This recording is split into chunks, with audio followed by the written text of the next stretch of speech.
peace without their guy in the photo. If it's not branded Biden diplomacy or EU coalition unity, they can't process it. The software crashes. What Trump did here wasn't magic, it was leverage. The kind of leverage you only get when you're not owned by anyone. He applied pressure on both sides. Israel, don't overplay your hand. Hamas, stop pretending you have one. Trump did it again. Another diplomatic win. And half the country is stuck in emotional purgatory, torn between celebrating peace and hating the guy who brought it.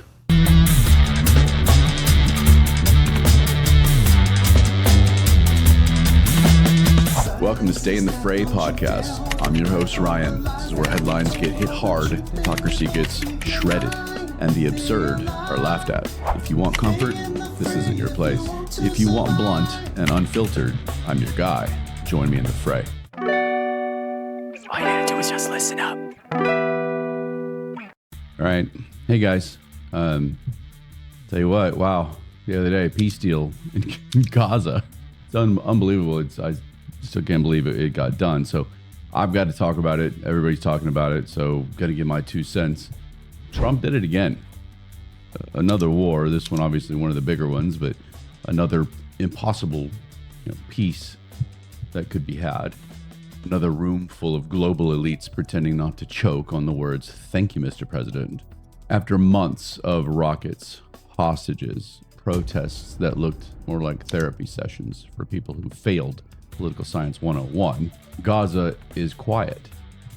For now. And guess who got the call, made the calls, and closed the deal? The same man they swore would start World War III. That guy. He did it. I want to break down the Trump brokered Gaza ceasefire, the real 20-point plan, the rumors, and the insanity that follows every time Trump solves a problem that his critics said was unsolvable. You've probably seen the headlines already. Trump's peace plan is just a cover for resorts in Gaza.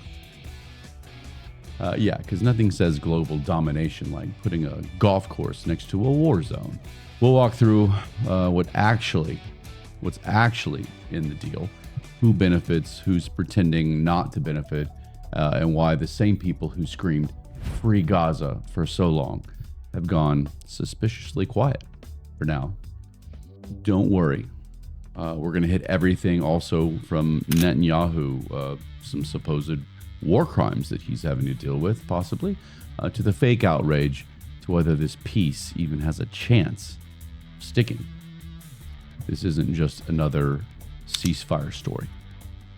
It's a mirror showing exactly who wants peace and who just wants a reason to stay angry. You know what's messed up? Every time Trump makes peace, the media goes silent, like they just got caught rooting for war. It's like they're allergic to good news unless it comes with a Biden stamp on it. Let's just say it. Trump did what the adults in the room swore was impossible. He got Israel and Hamas to agree on something. It's like convincing vegans and Texas barbecue pitmasters to share a grill. And yet, here we are. A ceasefire deal. Brokered, signed, and sealed under his watch. Now you think the people who've been sobbing in the streets, like I just said, yelling "Free Gaza, free Palestine," they've been doing it for months. You'd think they'd be happy. You'd think the left would say, hey, maybe we misjudged Donald Trump on this issue. But nope. They'd rather chew glass than say, "Thanks, Donald," or "Thanks, Mr. President," because this is the worst thing that can happen to them. Peace without their guy in the photo. If it's not branded Biden diplomacy or EU coalition unity, they can't process it. The software crashes. What Trump did here wasn't magic, it was leverage. The kind of leverage you only get when you're not owned by anyone. He applied pressure on both sides. Israel, don't overplay your hand. Hamas, stop pretending you have one. He brought Egypt and Jordan back into the conversation, kept Iran on its leash, and reminded everyone who still holds the keys to aid, trade, and sanctions: the United States. You don't have to like it, I had a random commenter tell me that he's so sick and tired of the main character role that we play in the United States. Wah. That's what we are. That's what we do. That's the difference between peace talks and peace results. Under Trump, deals close. He's the guy who doesn't host the meeting to just tweet about it after. He wants a signature, a handshake, and a headline that says, done. And that drives the global establishment crazy. Because every time Trump ends a conflict, it kills their favorite talking point, that he's dangerous, unstable, unfit. The man they said would start World War III. How many times have we heard that? He's now stopped more wars than half the UN combined. Meanwhile, the same media that spent weeks broadcasting Gaza funerals like it was a live sports event suddenly can't find their microphones. Vanished. CNN's probably running a rerun on Democracy in Peril instead. So here's where we are. Trump did it again. Another diplomatic win. And half the country is stuck in emotional purgatory, torn between celebrating peace and hating the guy who brought it. All right, I want to talk quickly about the 20-point plan. I want to talk about what it said. I'm not going to give you every single point to it, but I'm going to give you the basics because everybody needs to know what it says.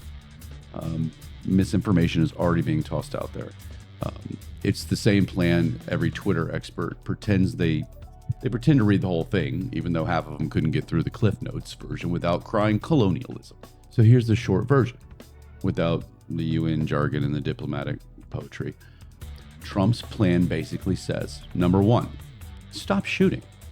That's a big one. Cease all military operations, no airstrikes, no rockets, no oops, wrong target excuses. Number two, pull back. Israeli forces withdraw from dense civilian zones and return to perimeter control. Translation, get the hell out of apartment buildings and back to the border fence. Simple. Number three, let the living live. Displaced Gazans can go home, unarmed, of course. No rifles, no RPGs, no wedding fireworks that just happen to hit Tel Aviv. Number four, humanitarian aid rolls in. Food, water, medicine, the basic stuff that magically turns into terrorist logistics under bad management. 5. Hostage exchange. Roughly 2,000 Palestinian detainees for the Israeli hostages. Both sides get something, nobody gets justice, and the rest of us pretend it's progress. 6. No annexation. Israel does not get to plant a flag and call Gaza southern Tel Aviv. That's simple enough. 7. De-radicalization. Gaza becomes a terror-free zone. Which sounds great, until you remember that de-radicalization is easy to say, hard to prove, and impossible to enforce without outside supervision. That's where the real question comes in. Who enforces all this? Because trust isn't exactly the strong suit here. Hamas lies, Israel lies and retaliates, the UN writes a letter, and CNN spins the headline. Rinse, repeat. What this deal needs is oversight, a coalition that actually holds everybody accountable. The US, Egypt, Jordan, like the ones I mentioned, maybe even the EU. People who keep score and aren't afraid to call out violations in real time. Without that, this ceasefire is just an expensive timeout for the next round. Critics, mostly on the left, say the plan doesn't go far enough. Because if it worked, they'd have to admit that Trump succeeded, where Biden couldn't even string together a sentence about this. Meanwhile, pro-Hamas influencers are crying that it's occupation by paperwork. Well, yeah, paperwork's better than airstrikes, right? And for the record, the plan even includes a clause that explicitly forbids the forced removal of Palestinians. Somehow, the rumor mill heard that, and they said, "Ah, yes, Trump's turning Gaza into a golf resort." Because apparently, peace in the Middle East can't happen unless it comes with an evil plot twist. So, about that, Trump's grand plan, according to many of his haters, isn't peace. It's resorts, 5-star hotels, beach cabanas, and a Mar-a-Lago by the Mediterranean. That's right, the rumor says he's going to bulldoze Gaza, kick out every Palestinian, and turn it into Trump Beach. Because nothing screams Middle East stability like free margaritas with every drone strike. Here's where that whole insanity came from.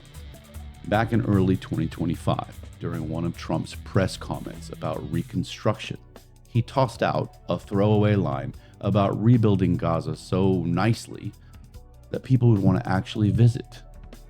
The internet heard that and instantly went full Reddit. A couple of fringe Telegram channels posted fake blueprints for Trump Gaza resort. Then a blogger in London framed it as proof of population removal. From there, a handful of partisan accounts on X and TikTok stitched it with images of Trump Towers Dubai, and bam, conspiracy cocktail served cold. Mainstream outlets didn't exactly help. They ran headlines like Trump's vision for Gaza, redevelopment or displacement? Translation, we know it's nonsense, but the click-through rate is delicious. Now let's apply basic logic. First, the guy can't just own Gaza. It's not some distressed real estate auction. You've got international law, the UN, Israel, Egypt, Qatar, and about 12 million journalists watching every square inch of the sand there. Second, the 20-point plan literally says no forced removal of Palestinians. That line exists because of this rumor bullshit. And third, if Trump actually wanted a new resort, I imagine he'd pick a place with Wi-Fi, infrastructure, and less incoming artillery. Still, people believed it because it fits the script that they want. They already see Trump as the movie villain. So when he talks about rebuilding, they picture bulldozers and people being let out. It's easier to imagine evil than efficiency. The sad part, these stories spread faster than the actual ceasefire details. Trump builds Gaza resort, gets 10 million views. Aid trucks finally cross Rafah, gets 30 likes. That tells you more about social media than it does about Donald Trump. So no, he's not turning Gaza into a vacation hotspot, people. But maybe he is showing the world what reconstruction with accountability could look like. And that's what terrifies the critics the most. Because if Gaza really did recover and thrive under his watch, they'd lose their favorite talking point again, forever. Every time there's a war, the courtroom chatter starts before the dust settles. And right now, the loudest rumor rolling through Twitter is that Netanyahu is about to face war crime charges, possibly from within his own government, and that Trump's already prepping a pardon. That's the funny part. Here's the reality check. Israel's internal investigations are real. They're part of the country's checks and balances. But Netanyahu being on trial for war crimes is still just gossip. The International Criminal Court hasn't filed anything new, and the idea that Trump could pardon a foreign leader, it's not how international law works. The US president can't cancel The Hague. At best, he can pressure allies to ignore a warrant, which would be diplomatic suicide. So why does this rumor live? Because it fits the narrative. People need villains and heroes. Trump protects war criminal, sells faster than complex geopolitical nuance continues. Now, on the moral argument, this one always gets twisted. Was Israel's response to what happened October 7th brutal? Yeah, war always is. Thousands dead, infrastructure leveled, families displaced. That's the tragedy part. But calling it a one-sided war crime ignores what started it. The Hamas massacre of civilians, children, hostages. That's where empathy breaks down. The same activists crying genocide somehow skip over the bodies of Israeli kids when they hold their signs. You can't selectively moralize war. You can't call one side's atrocities resistance and the other's crimes. That's not justice. It's tribalism with a moral superiority filter. Some on social media are claiming, of course, the newest conspiracy is that there was an Israeli stand-down ordered during the attack on October the 7th. I'm going to need more evidence of that than some faux sound bites. That's a whole other show. I won't get into that now. Trump steps into this storm with his trademark bluntness. Make peace, stop killing, move on. No 12-month commission. No, we'll get back to you next quarter. He wants results now. And that's the part that global bureaucrats can't stomach. It cuts through their process addiction. If Israel did cross a line, many believe that they did. I'm not saying that they didn't, and I'm not saying Netanyahu's not an asshole. I'm not saying he isn't an asshole. I'm just saying investigations will prove it, or they should. But until then, the online outrage machine can save the hashtags. This isn't courtroom drama, it's conflict resolution. And if Trump's pushing the world closer to silence instead of sirens, maybe that's the only verdict that matters right now. So here's the $1 million question. Does this ceasefire actually stick? Because history says the Middle East doesn't really do permanent peace. It does intermissions. The guns cool off, the diplomats smile for the cameras, and then someone fires a rocket 3 weeks later because of a rumor someone started on WhatsApp. The truth is, this deal is fragile. Like, try breathing near it and it shatters. Fragile. It only works if everyone involved keeps their own extremists on a leash. Hamas has to stay disarmed. Israel has to stay restrained. And the rest of the world has to stop acting like trending topics are a strategy. That's where outside oversight matters. We have to have it. There needs to be an actual referee on the field. Maybe the US, Egypt, Jordan, all the ones we've talked about. I don't know about the EU, maybe. They need to be tracking border crossings, watching the aid flow, and calling out violations the moment they happen. Because the minute there's no adult supervision, it turns into the same playground fight with live ammo. Economically, Gaza's reconstruction could either be a miracle or a money pit. Billions in aid will pour in, some of it real help, some of it destined for contractors whose offices are conveniently near bomb craters. If Trump manages to tie every dollar to transparency and actual building projects, that's not just smart policy, it's political art. Now, will extremists just stop? No chance. Come on.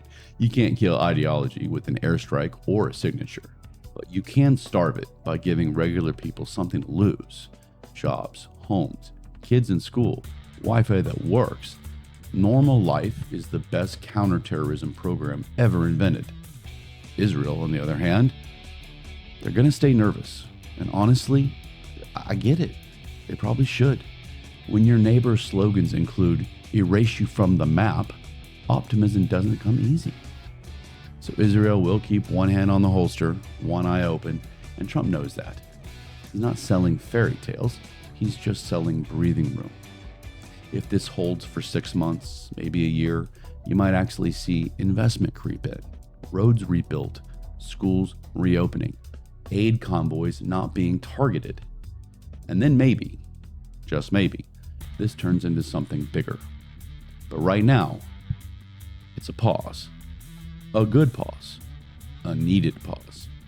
And the fact that it happened under Trump, the man half the world said would never bring peace anywhere, might be the biggest plot twist of all. So here we are, after months of chaos, protests, rockets, hashtags, and hot takes, silence. Not peace, not victory, just silence. And for once, that is a win. Trump did what career diplomats couldn't do with decades of funding and PowerPoint presentation. He cut through the bullshit, leaned on leverage, and got both sides to stop shooting long enough for people to breathe. You don't have to like the man, but facts don't need your feelings to be true. And now, the same voices who screamed "Free Gaza" are mysteriously quiet. The ones who cried for justice suddenly have nothing to say when justice actually shows up in a red tie. Maybe it's because peace doesn't fit their politics. Maybe it's because admitting Trump was right feels like swallowing a cactus to them. But one thing is clear. When he's in the room, things move. Does this ceasefire last forever? Probably not. But for now, rockets aren't flying, kids aren't dying, and a man the media swore was a warmonger just saved thousands of lives. That's not luck. That's leadership. And if this peace holds, the next time someone says Trump can't handle world affairs, just point to Gaza and remind them who actually stopped the war. So if you connected with these words, with this episode, if you're tired of fake outrage at everything and are hungry for truth, mixed in with some humor, of course. Join me here. Let's grow. Let's question. Let's keep thinking for ourselves. You are my team, and I need you. I'm very loyal to my team. So stay bold, stay sharp, stay unapologetic. Stay in the fray. Love you guys. All you had to do was just listen up.